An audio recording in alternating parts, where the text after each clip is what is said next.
Hai, welcome to Articles. Ada pepatah yang mengatakan bahwa orang tua merupakan cinta pertama anak-anaknya. Mereka ngerasa bahwa dirinya terlindungi bersama ayah ibunya dimanapun sampai benar-benar bisa mandiri kelak. Emang bener sih ya, dan kali ini kisah nyatanya gak jauh-jauh dari hal tersebut.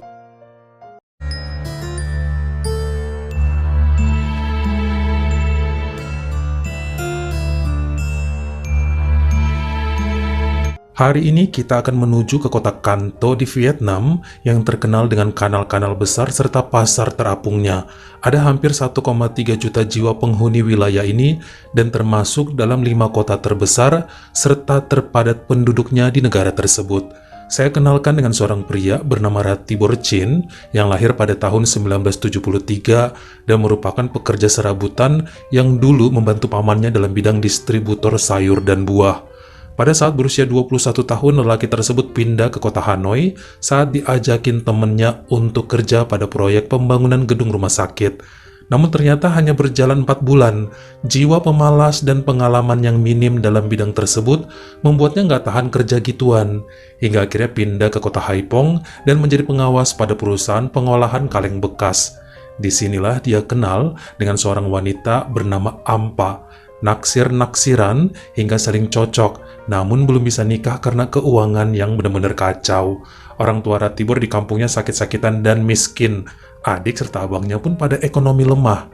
Tabungan gak punya, upah pas-pasan. Namun karena udah kepalang cinta sama Ampa, hubungannya berlanjut terus. Pada tahun 96, kenyataannya sang kekasih mengandung padahal mereka belum terikat tali pernikahan. Tapi Ratibor berjanji akan tanggung jawab dan gak mau kehilangan wanita tercintanya tersebut. Masa kehamilan cukup sulit yang mereka lewati karena lelaki itu kemudian dipecat sebab kerjanya gak beres. Dia bantu-bantu rumah orang sebagai tukang kebun dan terkadang jadi security. Sementara Ampa dan orang tuanya udah minta buat dinikahin sesegera mungkin. Malu karena jadi omongan tetangga, berbadan dua padahal belum kawin. Sampai kemudian di bulan Juli 97 lahir juga putri mereka yang diberi nama Kanachin, tapi nggak diakui oleh keluarga Ampa. Dibuang, dikasih aja ke Ratibor, dan wanita itu cuma bisa menemui bayinya secara sembunyi-sembunyi. Berbagai upaya dilakukan Ratibor untuk nabung, namun memang saat itu kondisinya sulit. Apalagi dia harus ngasuh anak saat usianya belum genap 24. Masih labil, gimana mau cari kerja sambil gendong-gendong anak? Akhirnya dititipkan pada tetangga yang membantu merawat Kana. Terkadang kalau pas kerja ngeberesin kebun orang, dibawa juga putrinya itu. Sementara tahun berjalan terus, meskipun sering dikunjungi ibunya sekali sebulan, Kana jadi membenci wanita itu karena hampir nggak pernah hadir dalam tumbuh kembangnya. Cuma bapaknya yang dianggap sebagai pahlawan. Terkhusus pada tahun 2004, akhirnya Ampa menikah dengan pria lain karena dijodohkan oleh orang tuanya dan pindah ke negara Thailand. Ini bikin hati Ratibor hancur dan depresi. Rencananya nabung untuk bisa menikahi wanita pujaannya gagal. Kelamaan nunggu kali ya si Ampa ini. Dalam beberapa bulan dikatakan Ratibor mengalami stres yang luar biasa. Dia sempat dirawat di rumah sakit jiwa dalam masa 6 bulan dan putrinya selalu nemenin dia. Pihak dokter masih berbaik hati merawat Kana sampai Ratibor keluar dari rumah sakit dan hidup penuh dengan hutang demi ngasih makan dan masukin putrinya ke sekolah. Sampai pada September 2006, hidup Ratibor kacau lagi saat sejumlah preman utusan bos rentenir datang terus ke rumahnya untuk nagih hutang bahkan mengancam nyawa putrinya. Dia seperti kehabisan akal dan bingung mau berbuat apa. Sampai akhirnya Ratibor mendatangi rumah dokter yang sempat ngurus dia di RSJ bernama Andau Le Nguyen untuk menitipkan Kana. Lelaki itu ngaku nggak sanggup menafkahi dan takut juga nyawa sang putri terancam. Kebetulan Andau dan suaminya emang belum dikaruniai anak setelah 25 tahun menikah. Berjanji akan mengasuh Kana dengan baik. Gadis itu ditinggalkan bapaknya saat berusia 9 tahun dan jerit tangisnya benar-benar meluluhkan hati. Tapi Ratibor nggak ada pilihan demi masa depan dan kehidupan putrinya karena dia nggak punya uang. Setelahnya lelaki tersebut kabur ke beberapa kota lain seperti Vung Tau, Tai Binh, dan kemana aja lah untuk menghindari kejaran para rentenir. Saat itu dia masih sering nelpon ke rumah Bu Andau untuk menanyakan kabar putrinya. Namun 2 tahun kemudian sudah tidak ada kabar lagi hingga membuat Kana sedih mendalam. Pada tahun 2012, ternyata suami Bu Andau pun meninggal dan dokter tersebut memutuskan untuk pindah ke negara Cina karena sebuah tugas, tepatnya ke kota Shenyang. Dia bawa Kana yang berusia 15 tahun hingga membuat bapak kandungnya Ratibor mulai kewalahan mencari mereka saat keuangannya sudah membaik. Nggak tahu kemana pindahnya dan semakin jauh dari harapan untuk bisa bertemu dengan putrinya lagi.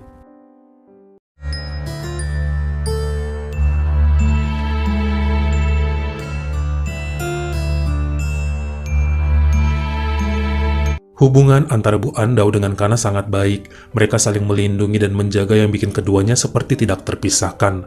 Andau tahu bahwa cepat atau lambat dirinya akan kehilangan putri angkatnya itu yang selalu bertekad ingin mencari bapak kandungnya. Hal ini tidak dilarang sama dia sebab itu hak Kana. Sejak lahir sampai usia 9, benar-benar dirawat sepenuh hati oleh Ratibor. Lelaki itu adalah cinta pertama dalam hidup Kana. Wajar aja, apalagi sejak masuk kuliah di tahun 2016, gadis tersebut selalu punya impian bisa kembali ke negara Vietnam untuk mencari ayah kandungnya. Tekad ini semakin bulat setelah pandemi reda di awal tahun 2021 saat dirinya wisuda. Namun tetap berjanji pada Bu Andau bahwa dia akan kembali ke Shenyang untuk menemui dan menjaganya. Kana bilang dia tetap akan menjadi putri Bu Andau yang kala itu berusia 69 tahun. Dirinya hanya kangen dan pengen tahu keadaan bapaknya, apakah sehat dan masih hidup. Pada bulan Mei 2021, Kana berkenalan dengan seorang pria lintas negara bernama Jay Kuyen berusia 26 tahun dari akun sosmed. Soalnya saat itu Kana masih di Cina, sementara Jay di Ho Chi Minh, negara Vietnam.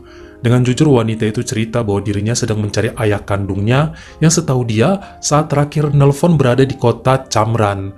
Tapi itu udah lama banget, tahun 2008. Makanya Jay pun ngebantu mencari sesuai nama di wilayah tersebut melalui beberapa rekanan yang bekerja pada kantor pendataan sipil. Sebenarnya Kana sempat nemu ya akun Facebook bapaknya, tapi sepertinya udah nggak aktif. Dicoba DM tapi nggak pernah dibalas sampai hampir setahun. Hingga akhirnya, Jay dapat info bahwa pada tahun 2013, Ratibor memiliki KTP wilayah Bến Tre. Dengan nekat, Kana pun terbang ke Vietnam, langsung ke kota Bến Tre, dan ketemu sama Jay di sana. 2 minggu melakukan pencarian namun gak ketemu juga. Penelusuran dilakukan lagi sampai terbang ke Vung Tau, Tai Binh, dan Hai Phong namun tetap nihil. Kemudian Kana juga menyewa rumah ya di Ho Chi Minh supaya nggak jauh dari kediaman Jay biar mudah komunikasinya. Gadis itu mulai sedikit putus asa, namun kata Jay nggak boleh menyerah. Kalau mau ketemu bapaknya wajib berjuang terus. Hingga pada bulan Juni 2021, Kana iseng buka akun Facebook bapaknya lagi. Kali ini dia kirim pesan ke semua orang yang ada di friendlist Ratibor. 2 minggu kemudian, ada yang membalas lalu memberitahukan keberadaan lelaki itu, bahkan ngasih nomor handphonenya. Tentu aja ini bikin dirinya senang dan bener, nomornya aktif. Dia angkat sama Ratibor dan Kana langsung nangis teriak. "Ini putrimu, Pak, Kana Chin, anak bapak yang dulu dititipkan pada dokter Andau." Lelaki itu pun nangis sekeras-kerasnya hingga obrolan panjang gak berkesudahan terjadi sampai menjelang subuh. Besokannya pada 27 Juni, langsung Kana pamit pada Jay dan bilang terima kasih atas usahanya, atas bantuannya. Sekarang dia akan terbang ke Kanto menemui bapaknya. Sampai beneran ketemu di bandara, hingga keduanya berpelukan seerat mungkin sambil berderai air mata.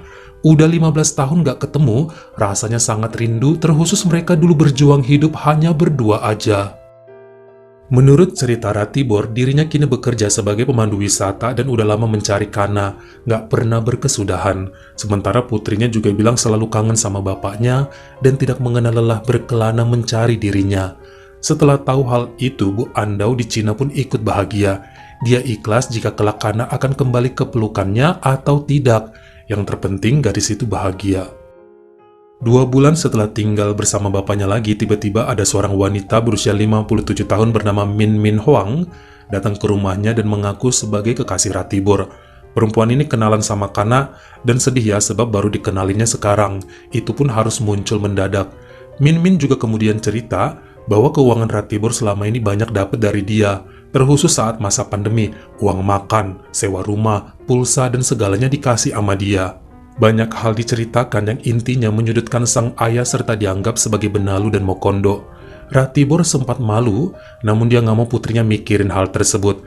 Jangan rusak suasana sebab niatnya membayar semua kesalahan. 15 tahun lepas tanggung jawab terhadap Kana dan ingin memperbaiki.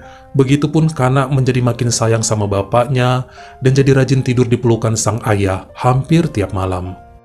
Semua ini mulai kelewat batas saat rindu dan kehangatan menyerang keduanya kala tidur bersama. Ada hasrat berbeda selain ikatan sebagai ayah dan anak. Awalnya gesek-gesekan kaki, usap-usapan pipi, hingga terjadi juga hal yang mendebarkan sampai membuat keduanya melebur jadi satu di antara keringat dan air liur, bagaikan dua insan yang dimabuk asmara. Hubungan ini berjalan terus tanpa diketahui oleh siapapun. Pada bulan Februari 2022, mereka pindah rumah sebab Ratibor memutuskan hubungannya dengan si Min Min, biar nggak didatengin lagi, biar nggak diomel-omelin. Karena status KTP lelaki tersebut juga bertuliskan lajang semenjak dulu, akhirnya Ratibor dan Kana mendaftarkan diri mereka pada ketua lingkungan untuk bisa dinikahkan. Ngaku sama-sama masih single dan hubungannya pacaran. Keduanya pun sah menjadi suami istri secara hukum pada Minggu 13 Maret 2022 tanpa resepsi, tanpa diketahui oleh keluarga dekat. Sebenarnya sang ibu Andau beberapa kali coba menghubungi Kana untuk nanya keadaannya, namun udah hampir 6 bulanan gak pernah direspon apapun. Dia cuma khawatir terjadi apa-apa pada putri angkatnya tersebut. Makanya cukup kaget ya saat dapat kabar dari Kana yang bilang udah nikah di Vietnam, namun gak mau ngasih tahu siapa suaminya. Cukup sedih juga karena gak diundang. Makanya mikir mungkin si Kana udah hamil duluan kali ya, makanya segalanya mendadak. Tapi ya udahlah, Andau sudah memperkirakan akan begini akhirnya. Kana ketemu bapaknya dan dia akan dilupakan. Pada Rabu 23 Maret 2022, kenyataannya Min Min tahu kediaman baru Ratibor dan juga tahu mengenai pernikahannya pada sang putri. Desas-desus tetangga yang makin santer sampai juga ke telinganya. Dia datang bersama supirnya yang bernama Patrick Giang saat cuma ada Ratibor sendirian di rumah. Langsung ngomel-ngomel. Masalahnya bukan karena dia ditinggal kawin sama lelaki itu, tapi Ratibor adalah lelaki penghibur yang sudah banyak morotin duitnya, bahkan punya hutang sebesar 150 juta dong, atau hampir 100 juta rupiah, yang katanya buat modal usaha dan akan dikembalikan dalam masa 1 tahun. Udah hampir 3 tahun gak dibayar-bayar. Selama ini statusnya pacaran, makanya Min Min gak nagih-nagih. Tapi kalau begini kenyataannya, ya mending sekarang dia nuntut segalanya dibalikin. Belum termasuk mobil, handphone, dan jam tangan mahal, balikin semua. Bahkan wanita itu mengancam akan melaporkan ke polisi mengenai pernikahan Ratibor dengan sang putri. Ini melanggar hukum, pasti banyak kebohongan sudah dilakukan untuk memperlancar segalanya. Inilah yang kemudian bikin Ratibor panik dan emosi. Dia pukul si Min Min di rumahnya sampai kemudian wanita itu dibela sama sang supir dan mulai mengeroyok Ratibor. Adu tonjok pun terjadi dan lelaki tersebut hampir menang sampai kemudian Patrick mengeluarkan senjata api dari jaketnya, meletuskan peluru ke arah Ratibor sampai tetangga pada muncul akibat suara ledakan benda tersebut. Sempat dilarikan ke rumah sakit umum Kanto, namun nyawa Ratibor tidak tertolong. Dia menghembuskan nafas terakhir di usianya yang ke-49 tahun. Sementara Min Min dan Patrick akhirnya diamankan oleh pihak kepolisian setelah sempat hampir melarikan diri.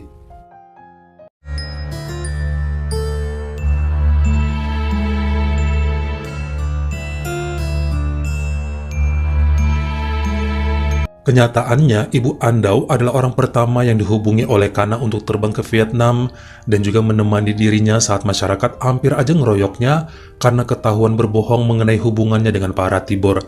Andau pun terkejut saat kepala lingkungan cerita bahwa telah terjadi pernikahan di antara mereka berdua. Belakangan ketahuan itu bapak kandungnya. Bener, geleng-geleng kepala bu dokter itu. Dia nangis kecewa.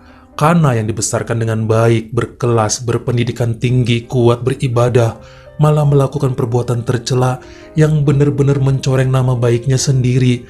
Gak bermoral banget ini namanya. Sementara sang putri cuma bisa minta-minta maaf dengan alasan semua yang terjadi mengalir begitu aja. Rasa kangen pada ayahnya berubah 180 derajat jadi cinta setelah lama gak ketemuan, sampai merusak akal sehat serta logikanya. Menurut pengacara Tai Tran, kliennya Min Min sangat mencintai Ratibor sampai rela habis duit banyak dan juga katanya menceraikan suaminya dulu demi lelaki tersebut. Janji sejak tahun 2018 mau dinikahin, tapi nggak pernah kesampaian. Alasan mau nabung dulu, mau kerja yang mapan, sampai kondisi pandemi dijadikan tameng untuk memundurkan rencana kawinnya. Padahal minta duit nggak pernah berhenti, lancar terus. Min Min pun mau aja selalu transfer uang, padahal udah sering lelaki itu ketahuan berselingkuh.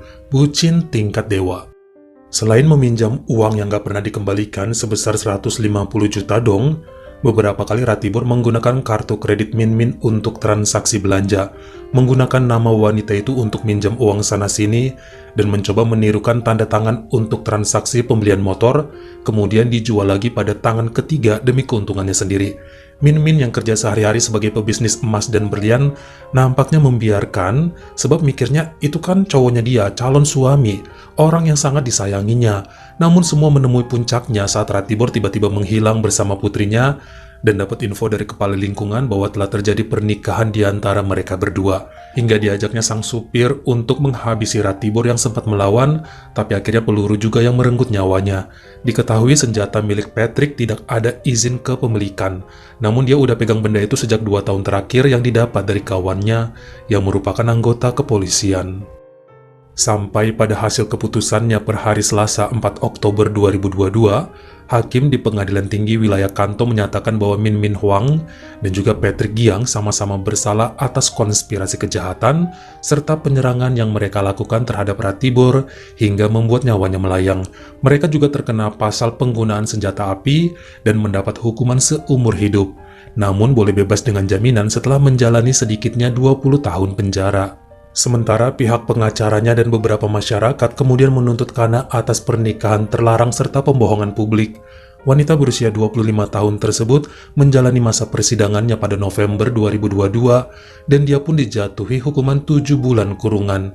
Ini sebenarnya membuat Andau kecewa, namun tetap aja dia rajin nengokin sang putri angkat selama dalam sel. Sampai pindah lagi ya ibunya itu ke Kanto dari Cina agar bisa ngasih dukungan semangat, nganter makanan, dan konsultasi kesehatan mental, sebab Kana cukup terpukul dengan semua kejadian yang menimpanya. Tetap Bu Andau adalah pahlawan sejati sebenarnya dalam hidup Kana, sampai wanita itu dibebaskan pada bulan Juni 2023. Bagaimana menurut kamu? Apakah seharusnya Bu Andau membiarkan aja Kana yang berulah, padahal udah dididik secara baik? Dan apakah menurut kamu mungkin sebuah kisah cinta terjalin antara Ratibor dan Kana setelah tidak bertemu selama 15 tahun? Kalian komen di bawah. Kalau kamu suka sama video ini, jangan lupa klik like serta tombol share-nya. Buat yang baru pertama kali mampir, atau udah sering mampir tapi belum berlangganan, jangan lupa klik dulu tombol subscribe dan juga dinyalain notifikasinya, supaya lain kali kalau misalnya saya upload video baru, kamu jadi orang pertama yang tahu. Follow juga Instagram saya jika berkenan di @artokels, S-nya 2. Dan jangan lupa untuk nontonin semua video saya yang lainnya. Ingat ya, tetap jaga jari dan juga lidah kita supaya nggak nyakitin hati orang lain, dan tetap jaga kesehatan kamu semua. Terima kasih.